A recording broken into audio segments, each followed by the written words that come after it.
Okay, it's nice to see you guys. I wanted to, first of all, thank Jasper and team and Sheila and team for having us here today to talk about this incredible new study that we have and just women as fans and how important they are.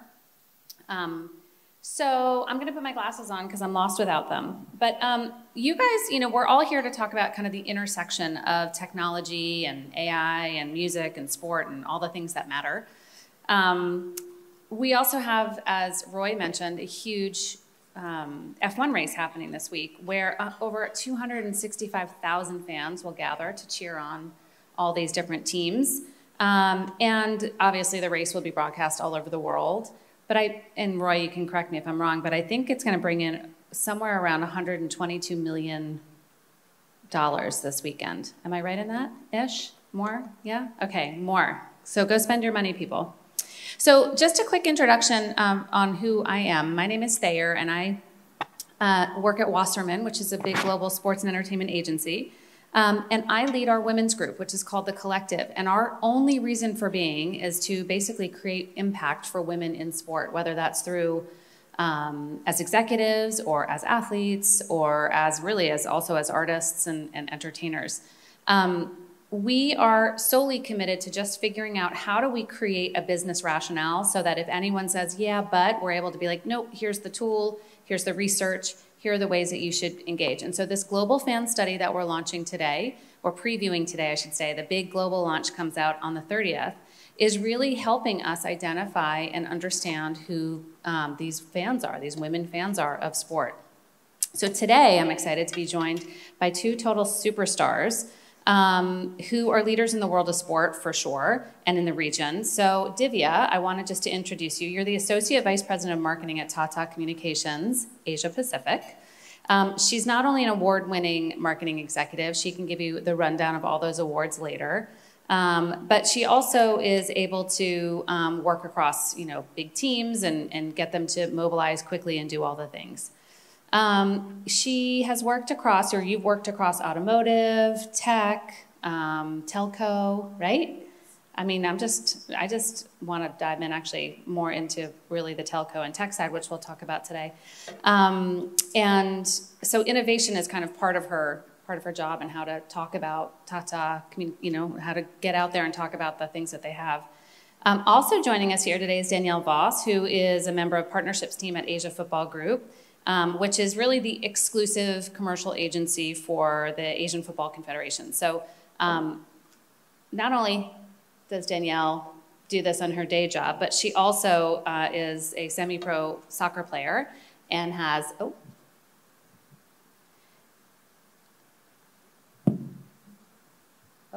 I guess we're not having these on. The lights went out. But you also have all sorts of business analytics and things that you get to use in your day job in order to look at how to sell more partnerships, correct? Go team. Okay, so welcome ladies, welcome everyone. Tell me, what are you guys most looking forward to seeing this weekend at F1? I'll start with you, Divya. Tata Communications is the official broadcast connectivity suppliers for F1. So every piece of race action that you see, whether you're sat at the London Tube or Singapore MRT, that's powered by Tata Communications. So we're as excited as you are. So let me see. Do you know how many seconds it takes to blink an eye? Any answers from the audience? How many seconds does it take to blink an eye? I don't know. That's why it's called a blink of an eye. Correct. It's about 300 to 400 milliseconds. Oh, wow. We deliver broadcast in 200 milliseconds, all the way anywhere in the world, back to London, and then broadcast. That's why we do what we do, and that's very exciting. So we're very excited. Every single race, 24 races this year, and we're watching all the action, bringing it live to you. That's amazing. We'll dive more into that in 1 second. Danielle, what about you? Yes, so I guess I'll speak from the sporting perspective. Coming off of last weekend's race, I'm excited to see where this McLaren-Red Bull rivalry is going to end up in the Drivers' and Constructors Championship. And of course, the F1 Academy is racing this weekend, so it'd be good to see How exciting, I know, and we'll have a driver here later. Yes. That's very exciting. Well, great. So in case you guys didn't realize this, the power of women as consumers is growing and growing and growing. We are actually 85%, driving 85% of all discretionary spend across the world now. So pay attention if you're marketing in sports and music. We actually own the wallet. And what comes with discretionary spend is actually power. We actually will then step into an enormous amount of power. What's really interesting is for someone who's a Gen X and raising a Gen Z, she has no idea that she has all of this power. And I feel kind of like she should say thank you, but she doesn't because she's 16. But that being said, as you guys, Danielle, as you're thinking about, you know, sponsorships and trying to push forward, how much are you guys taking into account, you know, women as consumers, kind of their importance to marketing in the sponsorship space? Yeah, so in the sponsorship space, I think you can see this growing investment into women's sports properties. And you see these dedicated sponsorship programs for women's sport. It's no longer an afterthought or something bundled with the men's. It's standalone, which is very powerful. I think a good example of this would be the FIFA Women's World Cup, Australia 2023. They had a tailored, dedicated program for just the women's sponsorship packages, and it sold out its inventory of 30 sponsors, which is very impressive. And then you also see a lot of these properties with around the world, the WSL in America, WSL in England, the Australian Matildas. They have these awesome brands who are sponsoring them, title sponsors, paying attention to them. And then back here in Asia, you also see quite strong title sponsors in domestic club leagues for women. A lot of them are quite new, but you see Australia has pretty strong, South Korea, Japan, China, and even here in Singapore, the Women's League is sponsored by Deloitte, which is pretty special. And then, of course, I'll speak for the Asian Football Confederation. We have it's very interesting. It's very new. So NEOM will be presenting partner of the Women's Champions League this year. So it's a new competition, and to have the sponsor of NEOM, it's amazing, especially for women's sport coming from Saudi Arabia. So there's a lot of important developments coming from that perspective. And when you're thinking about selling the men's game, do you take into consideration the vast, or the depth, I guess, and breadth of the power of women as consumers versus women's sports in and of itself? So yeah, of course, women, they do still watch our men's competitions, but then the women's competitions do have more of a women's demographic skew, which is very unique. Interesting. And brands are realizing this is very powerful. So one thing I can talk about as well is we have the Women's Asian Cup 2026, which will be held in Australia, coming off the back of a very strong FIFA World Cup there. And we have brands interested in these standalone women's sponsorships, no longer combining with the men's, but simply interested in how can we get involved with that women's competition. It's the unique fan base. It skews towards female, it's a family-oriented fan base. So they want to get interested. It's very, very unique for brands. That's great. Divya, sorry, hold on. I've lost my way. Hold, please. You've worked across all sorts of different economies, automotive, telco, et cetera. How have you seen really the power of women consumers lift, you know, sales, lift the power of what, you know, across sponsorships, but also across how you guys are envisioning the integration and the delivery of this mechanism through Tata?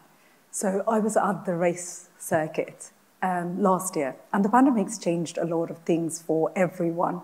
And I was behind the scenes, and I was talking to a few engineers.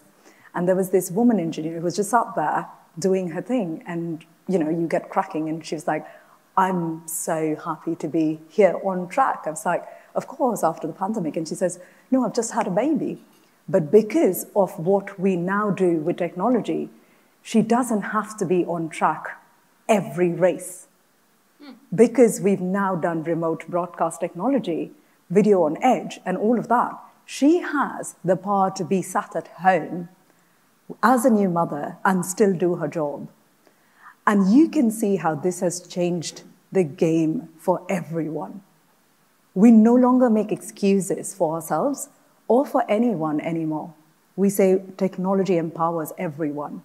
It's become a new social equalizer, and I love that about technology. So whether you're a consumer or you're a fan, it has changed the game for you. And automobiles, sorry. No, go ahead. Yeah, and with automobiles, I still remember I was at the shop floor, and I chose to drive a forklift.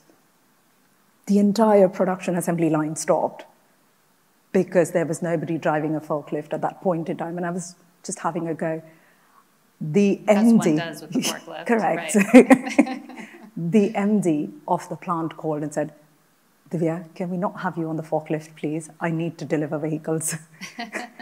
And since then, we now have so many more women on the shop floor, right, creating for women, of women, by women. And that has changed the sensibilities of how we create products. And that is sensational there. Well, I would say that that actually leads really well into the question that I have, which is, as women leaders in this region, how do you guys find that you connect to other women leaders and kind of elevate and lift other women leaders in this region? I'll start with you, Divya. I think just by being there, yeah, by applauding, by saying, you know what, everyone has a day. You don't have to beat yourself over it. Yeah. Let's have another go. It is more complicated as women executives because we also have to give birth, or if we choose to, we have to actually do that. And you know, there's a huge role for, I think, mothers and caretakers in the business side as well. So I feel like that community is wildly important, which is, again, you know, when you're trying to give business rationale, part of that business rationale is how do you actually create impact for women, and some of that is just in some of the soft skills of being a better boss or being more understanding or investing the time into other people. And it's incredible to see a lot of sports folks now talk about being a mother and coming back to be playing at the same level that they used to before. So you'll see Naomi Osaka, you'll see Vitolina, you'll see a whole bunch of women at the Olympics doing what they did at their prime. Now that's hard. You know, going back to sport after giving birth was never spoken about. But we're not just saying it's fine to do that, but it's fine to hit your prime again. And that is phenomenal. Yes, I would agree with that. Yeah. Danielle, as a younger person in the sport business, are you finding that there are more women than you anticipated in your, like, as your colleagues and as you're walking around? Yeah, of course. And even here, I think I'm surprised by the number of women and also how welcoming everyone is. Like I said, community is a very big thing. Yeah. There's definitely a community in the sports world among women, which is pretty amazing to be part of. Yeah, I would agree. And I think, sorry, I'm just seeing if this is up, but I'll put it up. I would say that women's sports in particular is so collaborative that when we find people who are not collaborative and kind of dog eat dog about trying to get ahead, everyone else in the women's sports space is like, what are you doing? That's just rude. So anyway, I want to just turn to a couple things here about this report that we've put out there and talk about some things. Oh, there we go. Oh, perfect. Thank you. Okay, so let's talk about a couple things. So we as the collective decided to go out and really look at, like, what is the power of women in the sports space as global fans. And then we double clicked into this region. And lo and behold, 78% of the women surveyed, we went out to 30,000 people. 30,000 people in, 35,000 people in 30 countries. And 78% of the women surveyed consider themselves avid fans, which means on a scale of 1 to 5, they rank themselves as a 5. I am all in on this. 31% would say that they're early adopters versus 24% of this global fan base. 1 in 4 agree that, 1 in 4, you guys, a quarter of these important fans say that it's like one of the most important things in their lives. Like, you guys, tap into these wallets. They're saying that they're totally interested.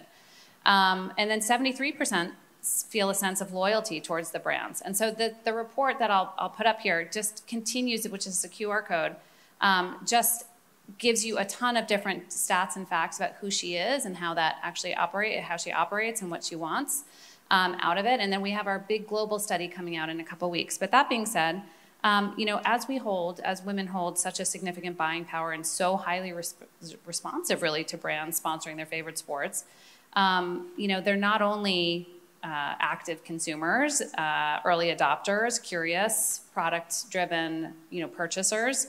They also are really keen into engagement. Something like 44% want to watch alongside their friends and family. and just actually exactly the same stat as their male counterparts. So they're really an ideal fan base to try to test and learn new things. The other interesting stat about women as sports fans is that they're completely engaged in the surround sound of an event. So we talk about F1. F1 fans, women fans, are rabid F1 fans, and they want to go to a Tata Communications brand experience to understand what actually 200th of a millisecond or whatever 200 milliseconds is in order to engage in that. They will engage in your content, they will engage in your experience, and they will be more interested in what you're actually talking about and selling to them. So tap in, guys. Danielle, all of these stats, lots of stats in this report and lots of stats that I can continue to go down the list here. What is an initiative that you guys have been working on to appeal to more female fans? Yeah, so there's a couple that are very recent and very timely. So next month will actually be the group stage of the inaugural AFC Women's Champions League, which is the first women's football club competition in Asia. It's a very exciting time. It's a testimony to the growth of football in the region and what AFC is doing to develop it. Are you going to play in it? Unfortunately, I was in the preliminary round and we did not go through.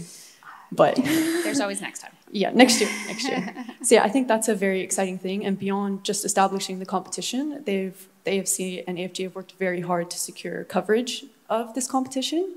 And beyond just broadcast coverage, they've also developed social media channels specifically for women's football, rather than previously they had combined men's and women's channel on social media. But now they've developed their own women's only, push more content related to women, where the women fan base can really engage with and cultivate that fan base around these local heroines, the Asian football, the stars of today. Do you guys feel like women's football is the new economy of football? It definitely could be, and especially in this region, something else is, it's quite new, it's untapped compared to other regions of the world. I think, Europe has developed, America has developed, so the sponsorship space is starting to get a bit saturated there, but it's new in Asia. There's a lot of opportunities for brands to get involved from the beginning and really build it from the ground up. It's a very special narrative for brands to tell as well. Got it. Divya, knowing that we have all of these incredible stats, and as the official broadcast connectivity partner, did I say that right? Yeah, to F1. What does all of this mean to Tata Communications? Like, how do you get your arms around that? It's technology. It's what we do. But to watch the fan base grow for F1, just from being male-dominated, the sport itself still is very male-dominated, but to see 40% of the fan base now turn into women, that is phenomenal. So when you asked the previous question, right, let's put some stats to this. Amazon does $1.29 billion sales every day, right? 47% of that are women buyers. So now pull that back into wallet size. Now, when you take that away into wallet size and say, so what does that mean for fan base? It just means that you're allowing them to make decisions on merch. You're allowing them to make decisions on food and beverage. You're allowing them to make decisions on stock buy options. That is long-term investment. And that brings it home. That allows you to tap into a potential of 49% of the population that was hitherto not touched or not fully capitalized. You've hit the male market, 70% of that. What is the exponential growth over there? Not very much. But at 30%, that exponential growth will come faster, which is why it's important or makes business sense to look at that market immediately. And to tap into the crossover between fandom and purchasing power. And then if I go back to what you said about discretionary spend, suddenly you're allowing her to have the power to say, you know what, I'm taking the kids to watch a football match. Do you guys have set up at the track this weekend for people to engage in? Yes. Tell us about that. So again, it's all very well to say we do technology, right? But nobody wants to just be on the fringe. We also allow for sustainability to come in. We've actually reduced freight for F1 by 34%, leading and helping them, reduce their carbon footprint. So we not only have a technology port there, we showcase our technology to a few customers. We can only do that much. and show how we actually build that technology. You know, unlike tangible FMCG, we can't say, hey, check out this new packaging design, it's so sexy. I can't do that. But I can show the technology and watch that blow people's minds out. So we did that with girls last year, girls in STEM, and we showcased the technology. Obviously, the drivers got far higher squeals every time a driver passed. It was like, ah! But the technology itself, and they didn't know what we did and how it actually comes to your phone in your pocket when you watch F1. And that got everyone so intrigued. And these are bright, sparkly minds of Singapore colleges who are pursuing STEM. And that not just builds consumers or fans, it gives you a large access to the next generation of intelligentsia. And you guys have a pretty robust STEM program in play, correct? Yes. Can you tell us a little bit about that? Again, because we're technology, we've got about 22% diversity at work, but we're constantly looking to grow that further, which is one of the best in the industry as well. And we keep ensuring that whether it's product management, whether it's product engineering, whether we're looking at creating solutions for our customers who then pass it on to their customers, we build with a UI that is very, very gender neutral. So it isn't just about being for women or for men. It's ensuring that you build with sensibilities that allow for everybody to be equitable and to build for everyone. I love it. Okay, another question for you. 76% of Asian women fans of sport are more likely to consider a brand if they are a sponsor of their favorite sports team, which is, by the way, 7% more than the global average, which means that this market is ripe for brands and properties to find a way to engage women fans and get into their very, very powerful purses, which I'm sure you're chasing every day to try to figure out how to marry those things. What would you recommend? What would you guys both recommend to the people in the room today in terms of how to engage in diving in? Like when you're structuring partnerships, how are you thinking about the fan, male or female, in order to try to get into that experience and what you're selling? No, after you. So I would say for brands, we think about tailoring now the message differently. And from a brand's perspective, they can, I think, really speak to women based on principles of empowerment and teamwork and community. And you do see now different messaging within brands that reach out in campaigns that are directed towards women versus maybe a more neutral campaign. So that's definitely a big part of it. And of course, like social media, you mentioned that women, they consume more and they are more perceptive to socials. So by using that as well is a way that they can connect to the woman consumer, that powerful woman consumer in a very effective way. And then from the side of the properties, it would be to really give the women, and especially the athletes within Asia, the platform they deserve.